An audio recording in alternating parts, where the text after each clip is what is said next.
Hey, what's going on, dude? Hey, buddy. How's it going? Hey, how you doing, man? Thanks for doing this. Appreciate it. You know it. Happy to be here. How you been? Um, Man, that's a loaded question. Uh, the fact that life is resuming has been something to keep a mind off it. I don't know.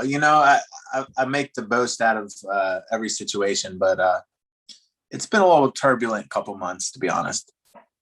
Are you in your new house right now? Yeah, I'm in the tattoo studio right now. Yeah, look at that setup, man. I saw that video you posted about the about your house renovation. I love shit like that. For one, I love the DIY channel and all that shit, man. Dude, that was a cool video. You got a nice place, man. Thank you. It could never have been done in a calendar year where we had, torrid cycle or whatever, because it was, I had two workers here and then I was helping them for a couple months, and every day, like at 7 or 8, I would get here, sometimes 6 in the morning. And it was just nonstop grind, but I'm so happy it's done. And now I can be creative again. And, And you got your own dedicated tattoo studio in there, huh? yeah, it's great. I mean, this space is probably double the size of, I had a condo before I had this house. And I had kind of like my drawing desk, everything was all in one area. And it was half the size of this room. So now I have a whole floor that's basically dedicated to doing tattooing, which is great. And then I have my massage chair in there. I can do my sewing and make all my clothes and stuff down here. So it's nice. I don't know what to do with all the space, to be honest. It's like I got to start. Well, that you got a tattoo tour this summer that you're doing. It's all sold out, right? Yeah, this is the 4th year in a row. I leave on Monday, and then I do 3 weeks solid. Some of the days I'm doing as many as 4, which I mean, it just wears you down after a while. You get real tired because I do all the driving. I got to set up in each city, and these pieces are, they're doing like 4 or 5 hour blocks. So, some of them I get done quicker. Is there like a size limit or something? I don't have any tattoos because I'm such a pussy, but is there like I'm sure there's limitations on what, how long you'll go because you got limited time. Yeah. I mean, it's one of those things where whatever I can get done in 4 to 5 hours, and I've been tattooing now for 13 years. So I tend to be the stuff that's more familiar. I can normally, I get them done a little quicker. But the slots are all 500. So whatever, sometimes they want pieces that are a little bit more ambitious, and depending on what the schedule looks like, I can work them in. Sometimes it's, they get stuff in it and it takes a couple hours, and those are the days that I can stack up more than, 2, but I have 2 every day. And then some of them I have 3, and I have 4 on sometimes where I don't have to like drive the next day. But if I'm driving 4 or 5 hours, then setting up, and then I'm probably just going to do 2 tattoos that day. But some of the days are back to back, so I can stack more on those days because I don't have to worry about travel. And it's just you all by yourself. You don't bring any, like a driver or anything with you? No. And I talked to my merch guy. He tattoos as well, so he might come on. I'm doing a Pacific Northwest leg in August, I think, to maybe like 10 days or something, and he wants to come. He tattoos as well, so then we could split the driving and stuff, and just get, twice a big a spot to do it. And but yeah, right now I'm doing all the driving. I just, but what I found is at that price point, you're not getting like psychos that want to sure be creepy and weird. Like it's normally someone who's, they're like really invested in doing something artistic and stuff. And so nothing's weird. And I do everything through email, so no one gets my phone number or anything. And like, it's I think a lot of people like hear that and they're like, wow, like you don't bring someone with you. And I don't think it's weird now because I've done it for 3 years prior to this. And now it's kind of easier than touring with a band because you don't have to worry about group getting all the guys together if they're fucked up, or there's no sound checks. You can eat wherever you want. Like you just kind of call the shots. But I think at the 3 week mark is where I go a little psycho and crazy, and I'm like, all right, I need to be around people, because driving 7 hours a day or whatever it is, like, gets a little like loopy after a while. Where do you do that? You go to their house, or what do you do? No, I'll get a hotel suite that has like a living room, and then it has a separate bedroom and a hotel suite, and then so the living room area, turn that into, it's normally there's like a living room, and then there's like a separate area too, and then I'll just have everything sanitized and like plastic wrapped off and stuff, and then I'll just do it in that extra room. So yeah, I wouldn't go to people's houses. You just don't know what you're going to get. But the way it goes is, I normally get like a really nice hotel with a ton of space, and all my personals stay in the bedroom shut, and like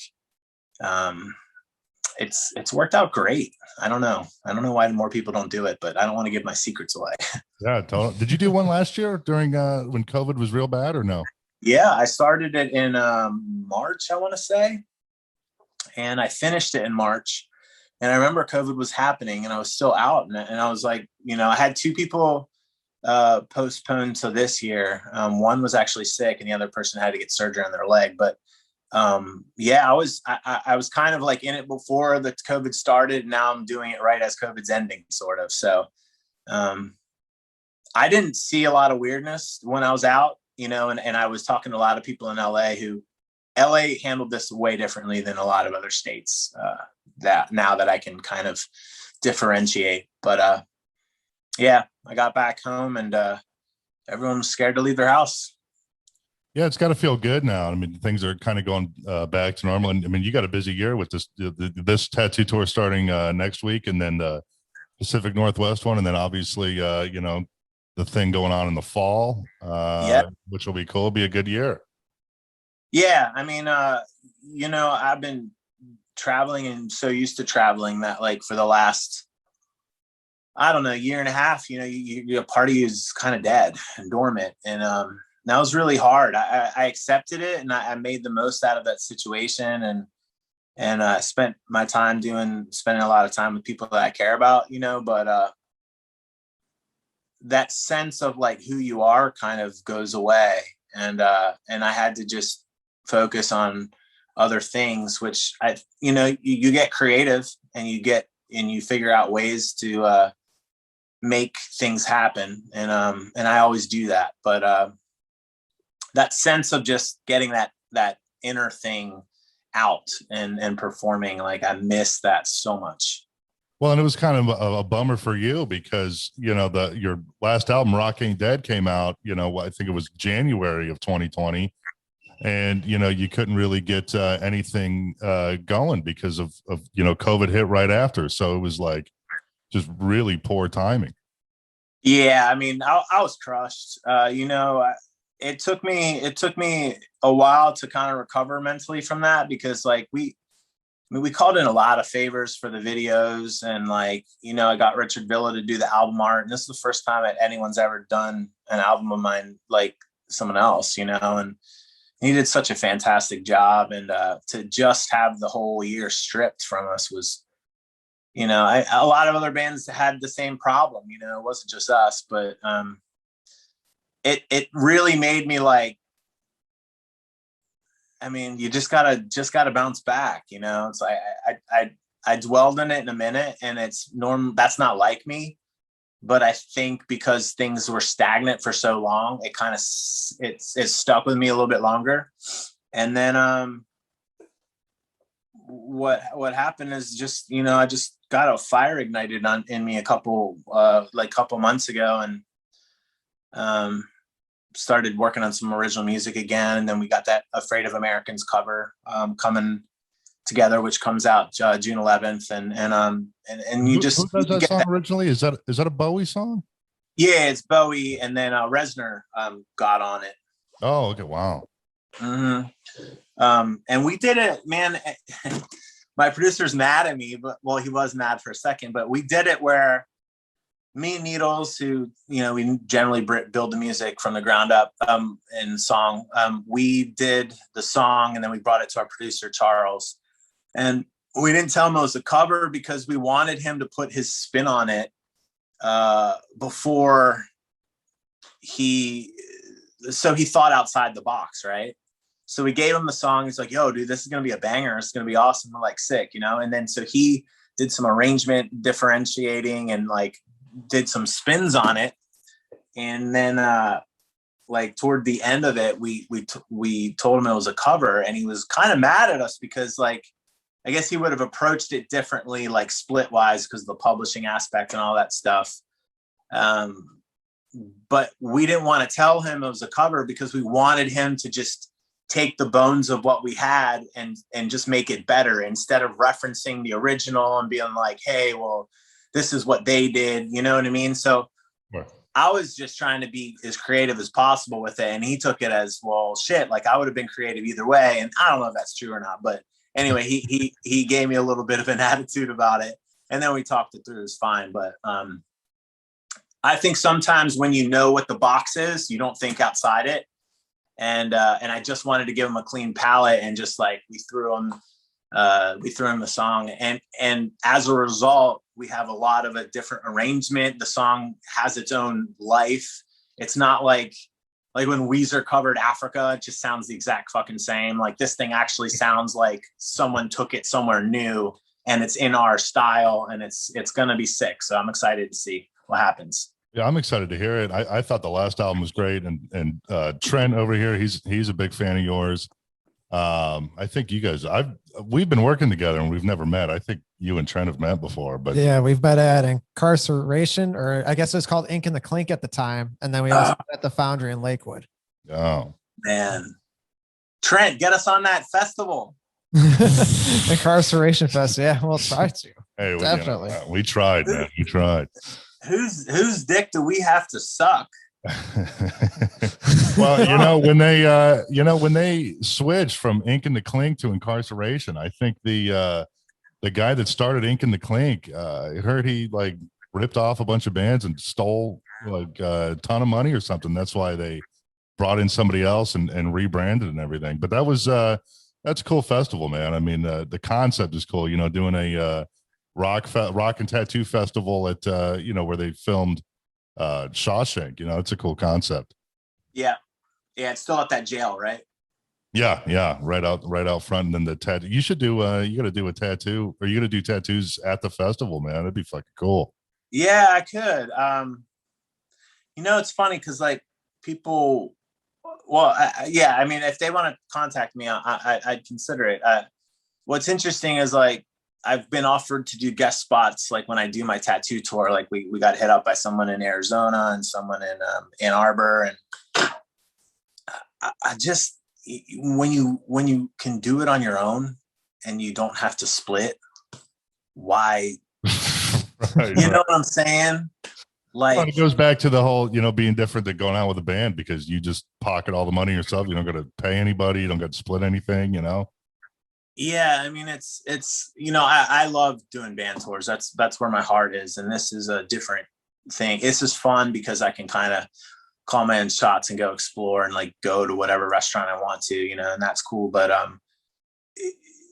yeah, it's just a different mentality, Like I think I've been DIY so long that sometimes when people offer me help, I'll just snub it away because I'm like, I don't need any help. And what I've learned as the older I get, like, you want the help. You want other people invested in what you're doing. And it's good to let it go around, because the more people you take care of, the more people are in your corner. And then, the higher up you get. But with the tattoo festivals and tattooing, like I do well. So it's I don't really want to make it a spectacle and make it a meet and greet and make it a big old like thing at a shop and stuff like that. It's more like, to me, it's like, I just want to do an amazing piece on somebody, and 2-3 people a day can be super stoked to like share some stories together and do some cool tattoos. And that's it. It's funny. Every time I search your name on Facebook, I get this notification and Facebook asks me if I'm okay. Which has never happened to me with anything else ever on Facebook. Every time I type in Davey Suicide, before you pop up, it like gives you all this mental health information. That happened. So I reserved the Davey Suicide name on TikTok. I've been avoiding that site like the plague because it's just so cringy to me, but I just reserved it a couple days ago, maybe a week ago, maybe 2 weeks ago, whatever.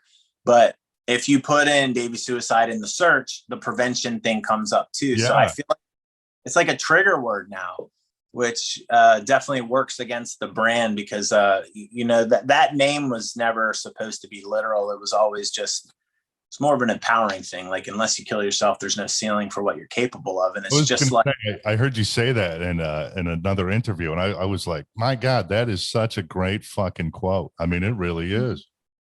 Yeah, I feel like, those moments where like you don't want to keep going and you're like, what force is stopping you? And it's 9 times out of 10, it's you. And like, if you remind yourself that you're in control, like you really can push through these walls that are in front of you, or these obstacles that are, stopping you from your work getting better, and so that was kind of just that reminder. I was like, well, if I live and die by this motto, like there's no excuse for the outcome not going the way I want. Well, what I find so interesting is that you never planned on being a rock star, a musician, or anything. You just, when you started out, you were writing songs in an effort to understand why you felt the way you did about your own life, which, is interesting, because I think most people have this pipe dream, probably me and Trent too, someday, we'll be a fucking rock star, and, you get chicks and all, you know what I mean? It's going to be a fucking party. And you kind of came at it from a totally different angle. Yeah. I mean, I was like that 12-year-old who got a Fender Stratocaster for Christmas because my friend Derek had a blue one and I would always play his.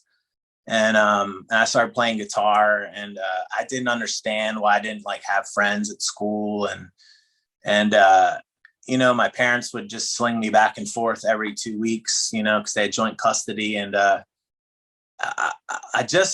found that music made me escape all those things that bothered me each day. And when I started to play guitar, I started to feel better. And then when I started to write songs, because like our singers would always quit in high school because singers are douchebags. And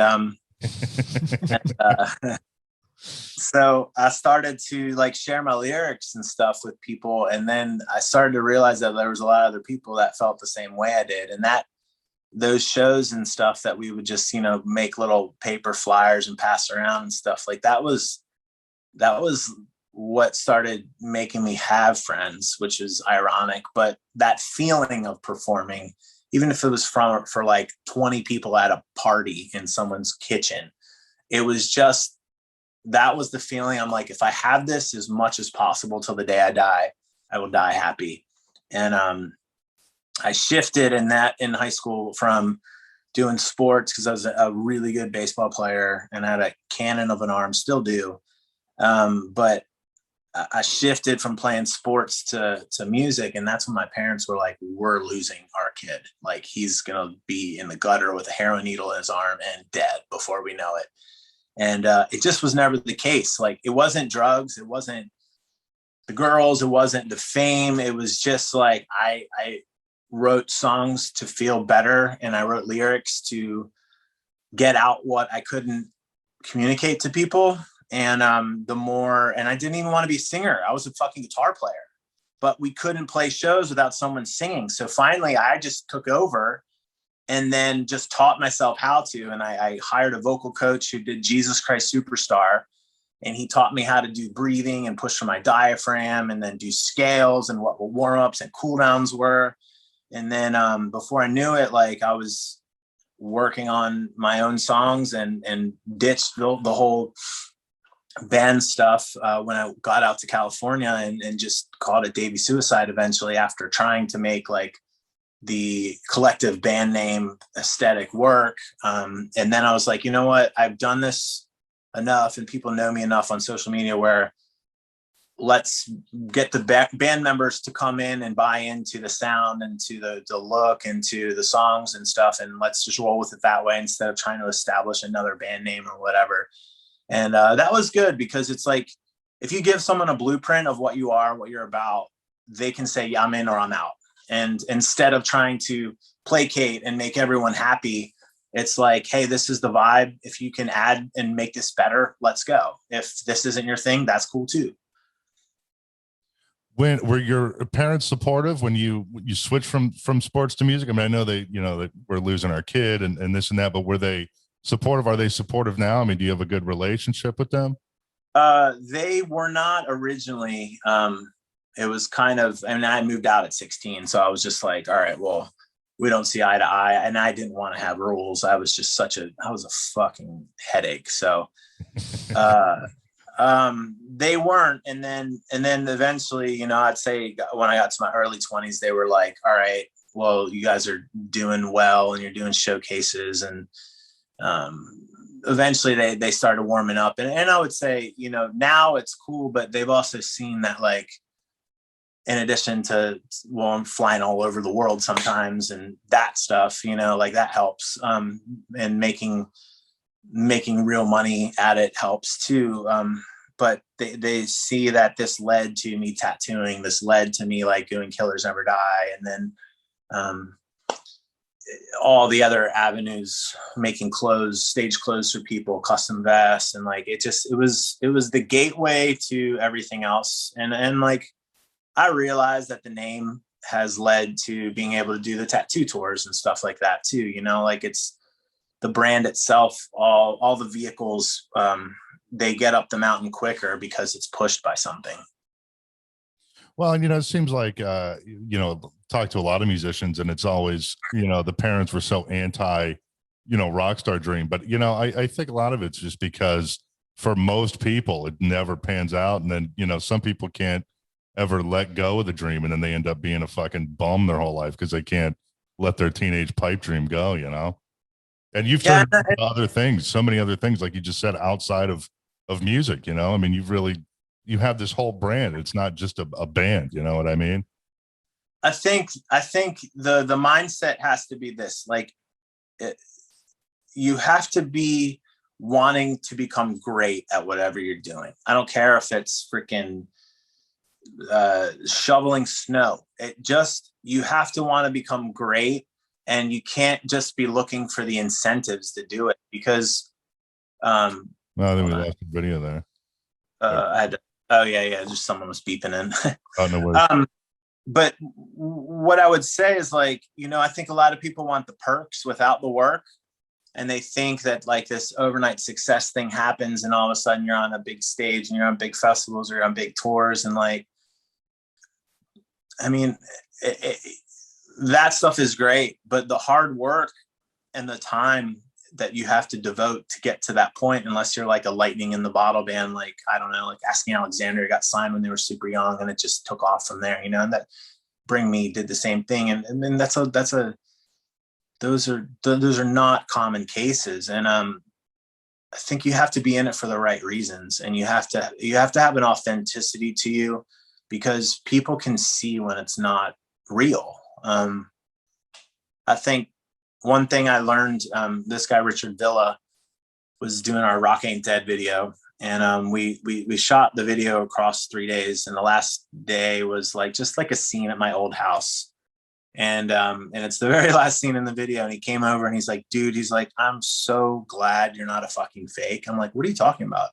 He's like, you're like an artist. Like, you live this. And I was like, well, yeah, what did you expect? He's like, dude, I go over to people's houses and they have this like darker image or whatever they're pushing online. And then they have this like clean and proper, like super like bougie, boring, plain Jane house, and like no trace of like what they are online. And I was just like, really? And he's like, yeah. And I'm just like, well, I didn't think, I mean, this is just an extension of me. He's like, yeah. And I think it's awesome because it's fucking real. And I was just like, yeah. And so we were shooting this scene, and it's the very last scene in the video. And it's me taking the VR glasses off and realizing that the whole video was like something I was watching. And it was shot in my house. And the director or the cameraman was like, he's like, Richard, this shot just looks so contrived. He's like, what are you talking about? He's just like, well, Davey's in like his chair at his house, and like, he's got to look normal, And he's like, what do you want? He's like, this is where he fucking lives. And it was at that moment where I was just like, oh man, like I never thought about it. Cause I don't think about like where so-and-so, what they do on their, their downtime or whatever. I just assume people are the way they are because it's just, I don't know. Why would you put on a costume to post something or whatever? I don't know. It's just strange to me. So anyway. Well, and don't you have don't your fans bring you like skulls or whatever, like when you go on tour and you have them like all over your house? I see some behind you right now. Yeah. It was a silly thing, man. It was the first sign of it was this. Well, it's in the corner, you can't really see, but our merch guy James, who was on our second tour, he just found, I can't remember the name of this Kansas City venue, but he just found this skull in the green room downstairs. And he took it and he put it on our merch table, and he would like put incense on the table, and like the incense would go through the nostrils, and it just was kind of a scene. And every night he would just bring it out. I kept it in the merch bin, and I was like cleaning out the trailer after the tour was over, and I found it. I was like, oh shit, that's that skull. I should just put it on my wall as a souvenir, not thinking anything of it. At the time I was dating this girl, Kelly, who has an enormous online following, and she posted a picture of my room on Pinterest. And she just has all these like little like YouTube fans that are just like into anime and stuff. And it spilled over into our fans, and all these people saw that had the skull mo on. I guess they just assumed that I love skulls. So the next couple of tours, they just kept bringing them to the table, and they'd be like, hey, this is a rabbit, and we got this from our neighbor's yard, and blah, blah, blah. And I'm like, all right, well, I guess I collect these now. Shit, that's pretty cool though. I mean, that's, yeah. It could be a little creepy sometimes, I'm sure. The hardest part was like making sure they didn't break by the time we got home. The other thing I wanted to talk about was I've heard your name for a while, but probably a lot of people too. You were all over the place a few years ago with the whole standby thing. Oh yeah, that was fucking nuts. But I tried to find that video. I was trying to watch that today before this, and you removed that video, right? Part of the settlement was I had to take that Facebook post it reached 3 million people in a couple of days, and I had to take the video offline as part of the settlement, and in exchange I got like my I got stuff I'm not supposed to say what I got back. But anyway, I think we can all figure it out. Yeah. That was a function of me really understanding that the court systems are fucked, and that judges don't really research the cases as much as they should.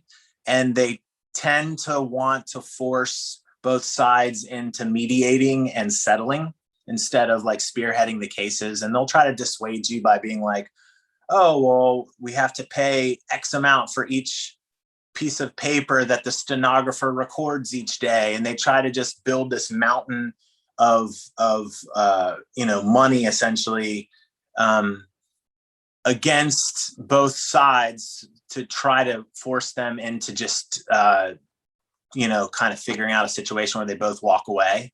Yeah.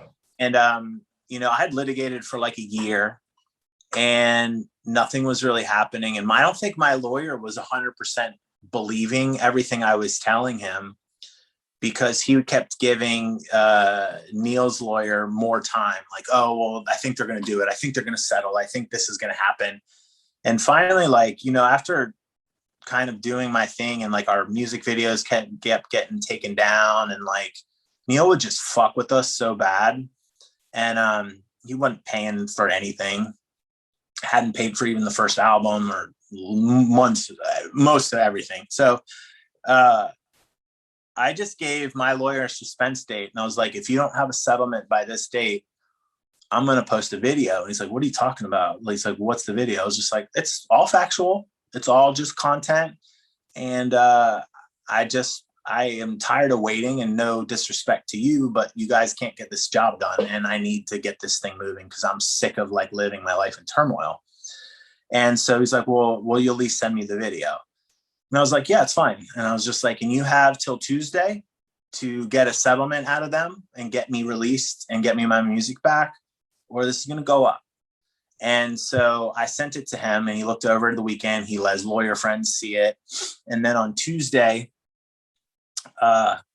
he calls me, and the dude was a big drinker. So like Cleveland time, it was like, I don't know. You always knew like around happy hour between 5 and 7, he was calling me. So like 2 to 4 my time. He would call me, and I could always tell. This all went down in Cleveland, right? Yeah. So I would have to fly to and from Cleveland every time. Yeah. And, I think Neil was just banking on the fact that he would bleed me out of money and that I would give in. And I was like, dude, I did not come this far to come this far. And so that Tuesday came, and that was the suspense date, or I think maybe Wednesday might have been the suspense date that I gave him. And he called me. He's like, Davey, he's like, I got to be honest with you. I'm sorry. Everything you said about Neil is true.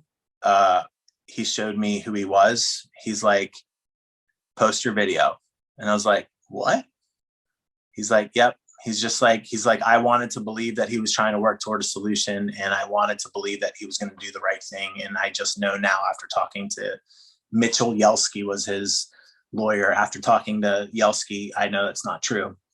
And so I was just like, oh shit. So I called my dad, and I was like, yo, this is what they're telling me to do. He's like, what time is it there? And I was just like, oh, it was like 7. He's just like, all right, so he's probably been drinking. Wait till tomorrow. If he still says post it, then go. I'm like, all right, cool. So the next day rolls around, and I hit up my lawyer, and I was like, hey, are we still good to go? He's like, no. He's like, post it. I'm like, all right. So I remember posting. It was like right around 10 o'clock in the morning or something. And it was like a 10-minute video. So I posted it, and like nothing was really happening, like it was just sitting kind of, but the video was 10 minutes. So then about like the 11 or 12 minutes in, I start seeing the share numbers going up. I start seeing the comments on that whole Facebook thread, and it was just piling up. And then my phone was just buzzing. So many people were texting me like, dude, I can't fucking believe this. And I went to Santa Monica that day to go play basketball, to just kind of be like, all right, it's out there. And at that point, I had nothing to lose, because like I'd paid like 20 grand in lawyer fees already. Oh my God. I didn't have any of the money from the music. I paid for the albums myself. It was just like they were taking our music videos down from, I think Brian Stars had posted a bunch of our videos. Neil pulled them all down, and so our view counts were all fucked. Like I was just like, I have nothing else left. And then that thing just started going crazy, and I got a call like 2 hours later, and my lawyer's like, they want the video down. I was just like, fuck them. And he's like, well, then you're gonna probably have to come to Cleveland. I was like, all right, tell me when. He's like, for real? I was like, yeah, dude, you haven't gotten the point that I am not backing down to this guy.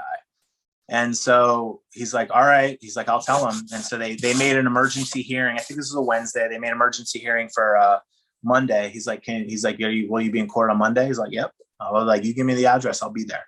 He's like, wow. He's like, all right, I'll call him and tell him. So my lawyer canceled a trip to Michigan to just handle this. And I was on a freaking flight to Cleveland.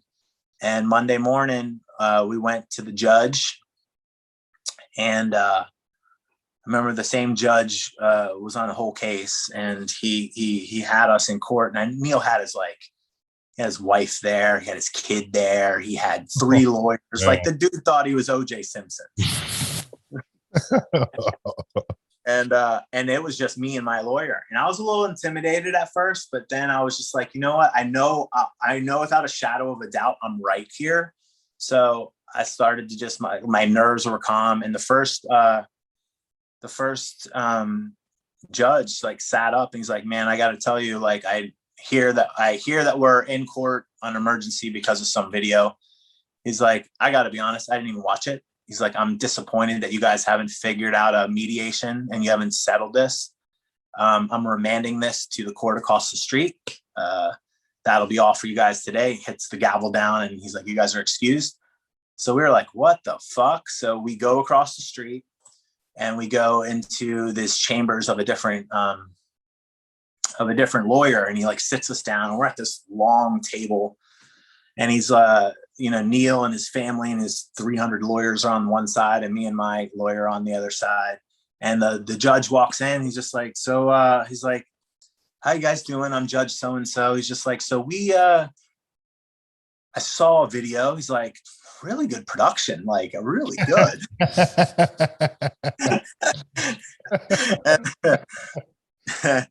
And I was like, fuck yes. And you could just see Neil sinking into his seat on the other side.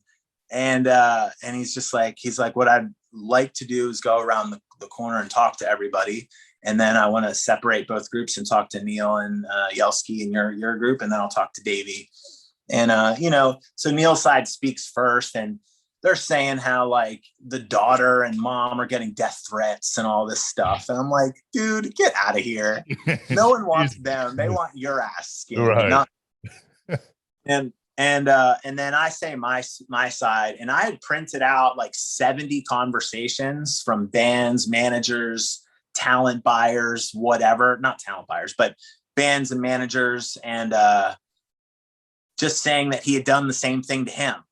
And I pulled this out. I'm like, look, Your Honor, either all 70 of these conversations that were completely voluntary are fake, and they're all lying, and he's an angel, or he's full of shit, and this is who he is.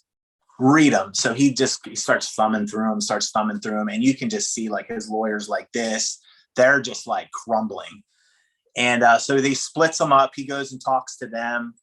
And then he lets them go to lunch, and then he comes and talks to me and my lawyer, and he's like, look, he's just like, I don't know what your goal is here. He's like, you have them shook. He's like, you have told your story. People know now what's going on.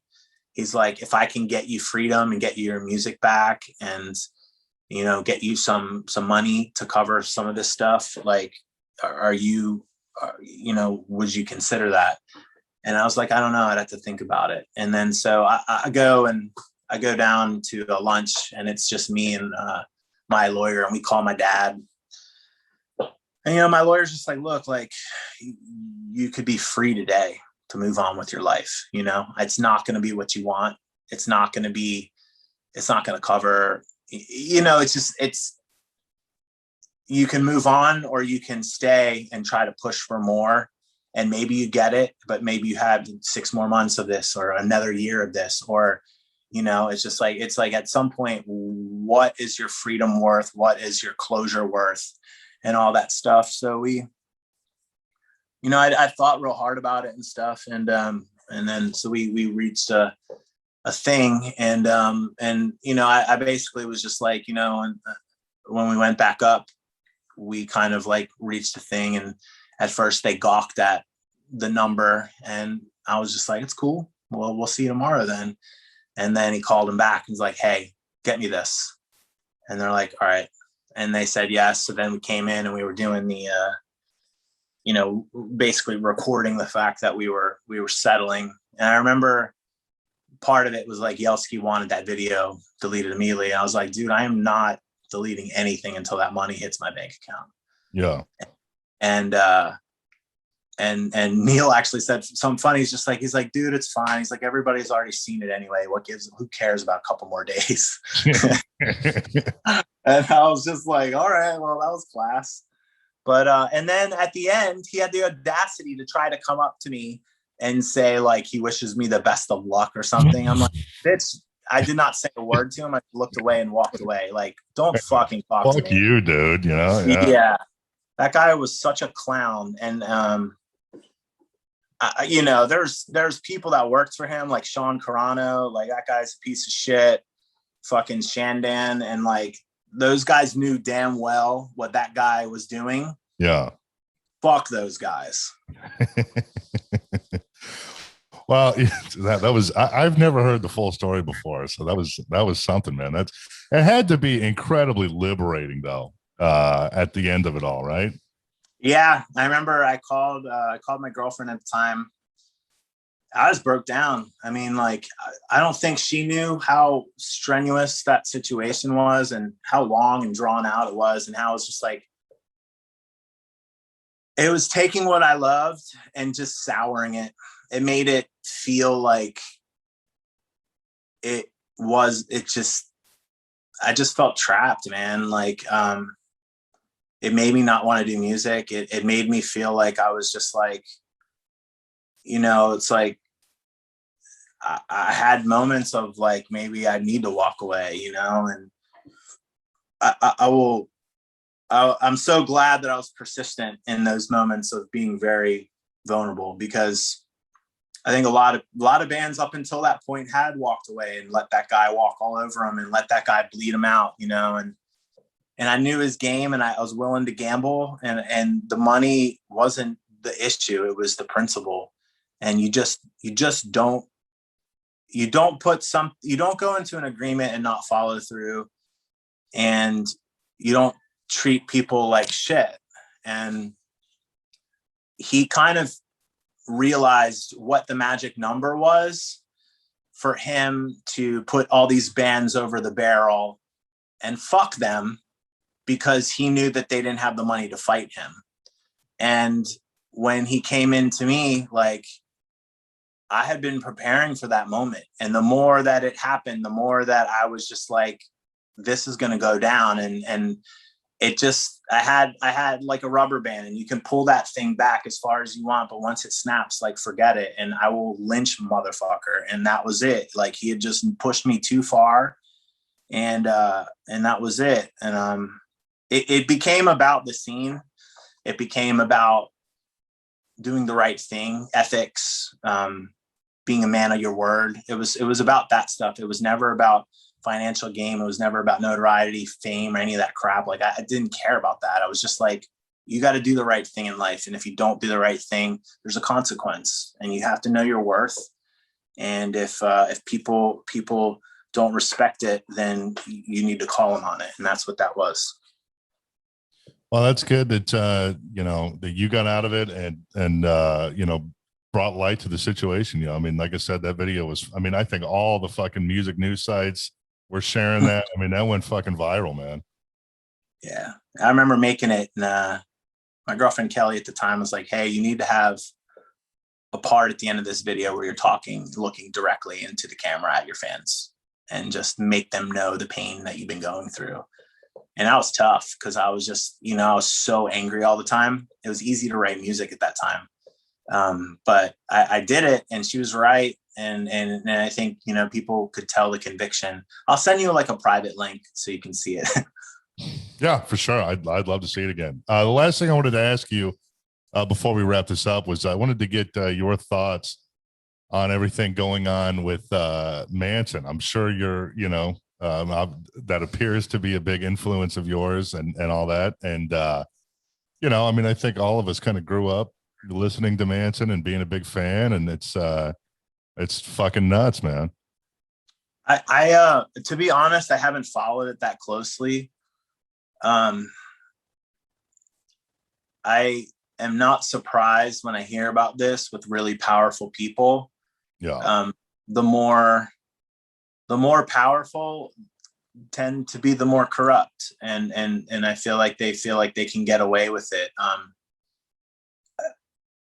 I would be willing to say that with a lot of extremely successful people, a lot of them have probably similar stories or similar abuse patterns, or maybe just like infidelity with their spouses and stuff, and they get away with it because they're either powerful, they're paying people off.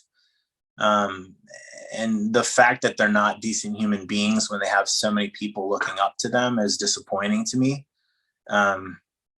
I don't really know enough about it to say what it is and what it's not. I do know a couple people that dated him, and it's like, I would just say at the end of the day, when there's smoke, there's fire. At first, I would say, like, it seems like there should be a time limit on when you come forward and speak about these kinds of things. Otherwise, you're kind of relinquishing responsibility. But having dated someone who was abused as a child and falling in love with her and seeing what it's done to her later on, I know that there's different times that people need to heal. And that might be why they don't come out till years later. And maybe they don't understand the trauma till years later. What I would hope is that if it is true, whatever the fair situation to do is what you got to do. Grown men know their responsibility in things. And if women were violated, that needs to be taken care of. If women are looking for a money grab, I don't think that's right. I wouldn't think Evan Rachel Wood is in a position where she needs the money. Yeah. I think it's not about that for her. So that makes me think it might be something more. But also it's like, when you stay in a relationship way longer than you should, is it the fear that keeps you there?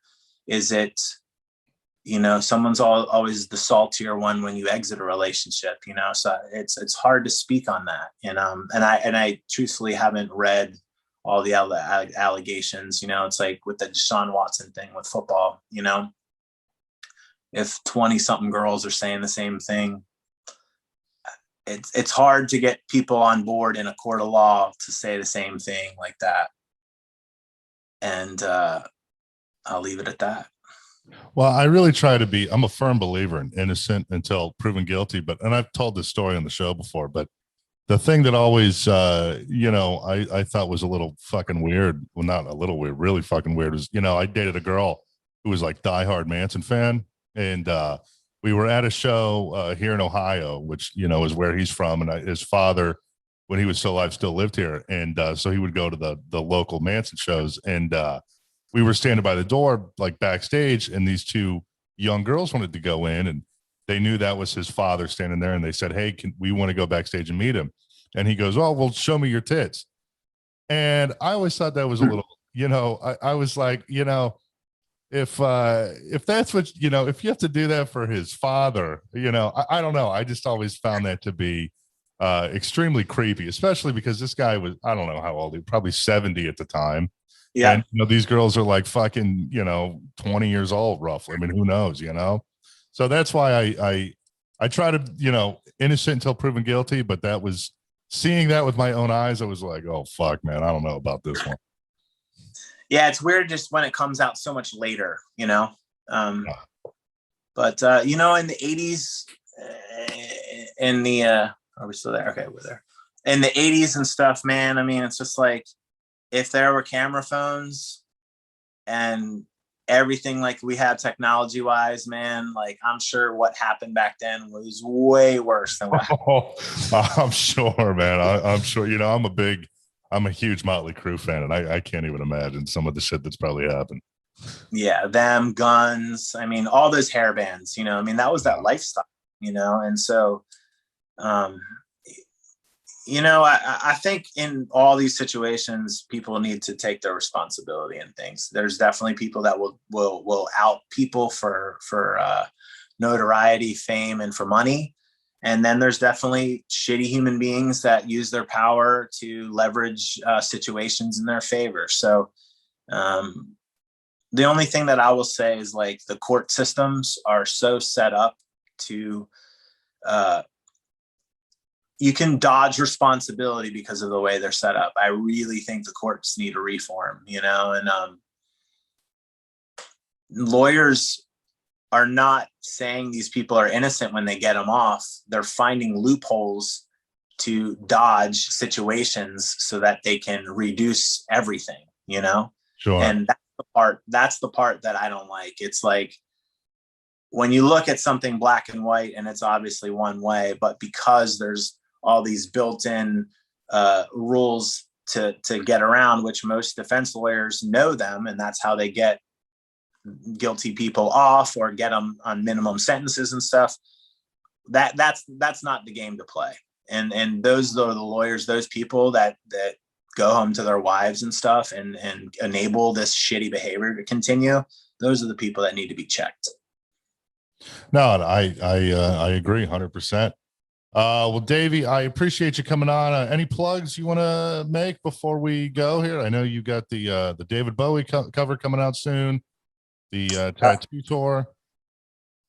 Yeah, I mean, we got that. I'm going to do a East Coast Pacific Northwest run. So if anybody is in Sacramento, San Francisco, Portland, Salt Lake City, Spokane, Seattle, or Vegas, you can DM your email if you want to be putting on the wait list. What's going to happen is 2 days before the announcement, I'll send out an email to all those people and be like, hey, the link is going up in 2 days. If you want to reserve it before the public, you can. And then you have 2 days until you can decide to do it or not. But yeah, I'm going to do that in August. And then we got something cooking in late October, right?